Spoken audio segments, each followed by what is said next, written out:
I'm very excited today. Coffee, sunglasses. Okay. So, I'm not getting my car back or anything, but wow, it's windy. But close, oh yes. I now have to deliver in 2 goes, because this car is tiny, the 19-inch wheels. Because hopefully they're going to get onto my car as well. This is so exciting, I've been waiting for this moment for like ever! Wow. Yeah. So the plan is, I want to get the 19-inch wheels back on my car, and Tesla have to reset and rearm the seatbelt pretensioners anyway. So if it's going to them, however briefly, they can put the wheels on as well. That's the plan. But I have to get the wheels here, which in that tiny little car is 2 trips. Hiya.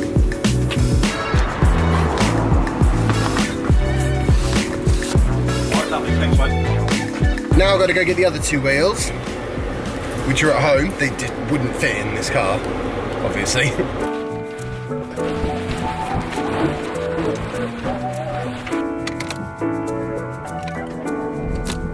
You know, I don't think Smart for 4s have got a strong future as tyre and wheel transporters. Anyway, it's done its job. That's the main thing.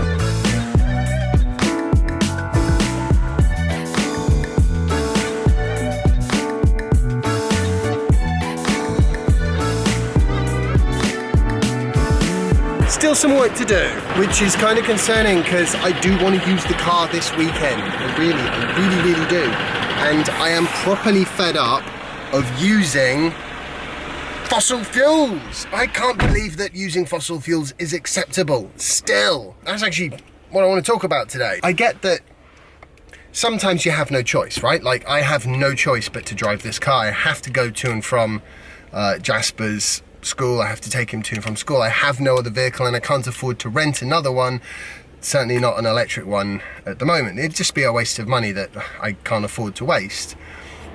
But it shouldn't be acceptable that courtesy cars are petrol or diesel. It shouldn't be acceptable to sell petrol and diesel cars. And I tell you what, the price of electric cars would drop like an actual stone if you couldn't sell petrol and diesel cars anymore. Already, just the talk of this happening at some point in the future is a significant part of the reason why there are more and more electric vehicles being released on the market all the time. Things like the Kia e-Niro and the Hyundai Kona and the Jaguar I-Pace in particular. Actually, that's a really great example because Jaguar has taken a bit of a punishing over the whole sort of diesel thing, because diesel sales are 30% down year on year, you know, in 2018.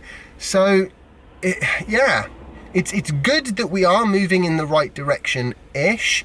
I do sort of feel like there's going to be a point where it's just like not socially acceptable, and it does kind of blow my mind every time I come out to this car, or every time I go to Soph's car in particular, because she will often have the engine turned on before I get there, and I'm walking around the back and there's this smell of fumes and I don't know what, and it's like, ugh. And people pull up, especially in the cold, they pull up like outside of school and they just leave the engine running because they're freezing if they don't leave the engine running. I understand that, I get it, but they are polluting and poisoning the air that their children are gonna breathe. Right, I'm gonna get home, grab a quick bite to eat for lunch, and then I'm going to cross all my fingers and toes that my car is actually properly put back together in time for tomorrow.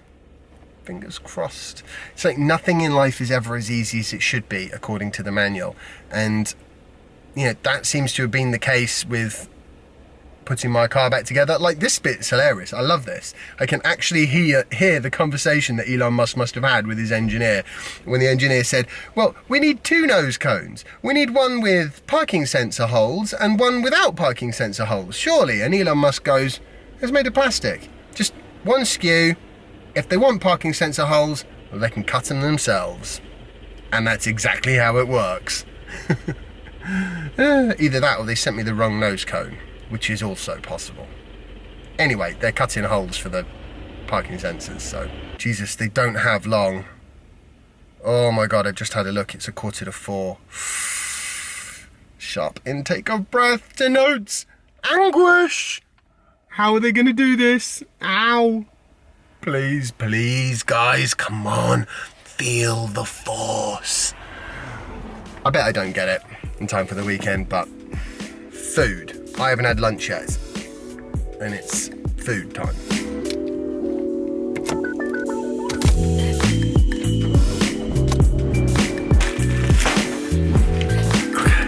Very, very quick. I don't really have time for at lunch.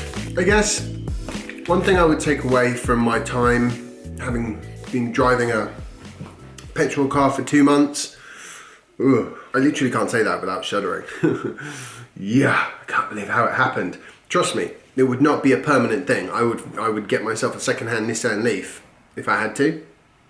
Not that there's anything wrong with Nissan Leaf. I came from that to a Tesla. I would happily go back, except for the battery cooling problem.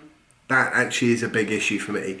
So for that reason, I'd probably be more inclined to go for a Renault Zoe or something, or a Kona, or a e-Niro, or, you know, the list is increasing. Really, I'm not that bothered, just as long as it's powered by electricity. What's so great about things that are powered by electricity, so apart from anything, you don't have the pollution right next to the school children on their way to school. That is a really big thing, I think. But also, there is potential in a situation where we can store power easily in batteries. We can build a civilization using that technology that doesn't actually produce a lot of CO2 from activity. You know, really minimal amount. In fact, we could make it carbon neutral. We could do that. We can't do that if we're going to power civilization from carbon that's come out of the ground, because we'll have to find a way to put it back into the ground. So yeah, it has hardened my stance against fossil fuels, this little experience, because I suppose in a lot of ways I don't really see why the garage didn't just go out and buy a second-hand Nissan Leaf. It wouldn't have cost an awful lot more than the Smart 4.4, and it would be a vastly more capable car. Anyway, right, I need to get on with my food or it's going to be cold. I will actually just say goodbye for the day, because I don't know if I'm going to do any more filming or not today, and short is better. So I thought of one more thing that I really did just want to mention. You see, part of what had driven this forwards was a news story that I watched. It was actually a little video clip that's on the BBC News. I'm going to link to it in the description of this video.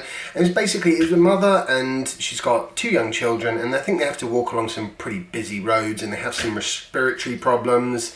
You know, the youngest boy, I think, has seizures, and the slightly older girl has got asthma, and they're attributing this to pollution and to the deterioration of air quality in and around Bristol.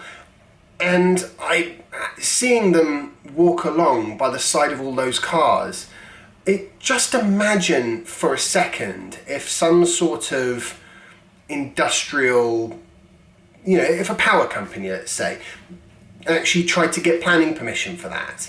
You know, what we're going to do is we're going to just pipe out the pollution from our factory, and we don't want to spend money on a big chimney. Instead, what we're going to do is we're just going to sort of let it come out from the drainage system along the whole stretch of a residential street. I mean, can you imagine? How would that work? How would the planners sit back and think, yeah, that's fine, we'll just put the pollution straight onto the street right next to people's houses? It's amazing, truly amazing. And the only reason it seems normal is because everyone does it. That doesn't mean that it is normal, you know, that it is right, that this is how we should live. And I've not even touched on the wider sort of macro environmental issues of things like global warming, because I don't need to. Even if global warming didn't exist, even if it was a complete hoax, it still would make absolutely no sense to have gases coming out of the back of your car that you know are deadly. And they come right out of the back of your car at street level, right next to the pavement where people walk. Really? That's it. Now I'm done. I feel like I've said my piece on this. This is my reaction to having driven a petrol car for 2 months now. Oh, I can't wait for that to be over. Hopefully, please, not long. Right. Hope you enjoyed today's video, found it fun and interesting. If you have, remember to like it, share it, subscribe if you haven't already, follow me on Instagram, Twitter if you don't already, and I will see you in the next episode of my vlog. Bye. Carbon CO2 does not, it doesn't really want to go back under the ground and to stay there unless you fix it with something. You turn it back into carbon and O2, but to do that you have to put all the energy back in that you took out, and it's a complicated chemical process. There's losses everywhere. It's just not a goer.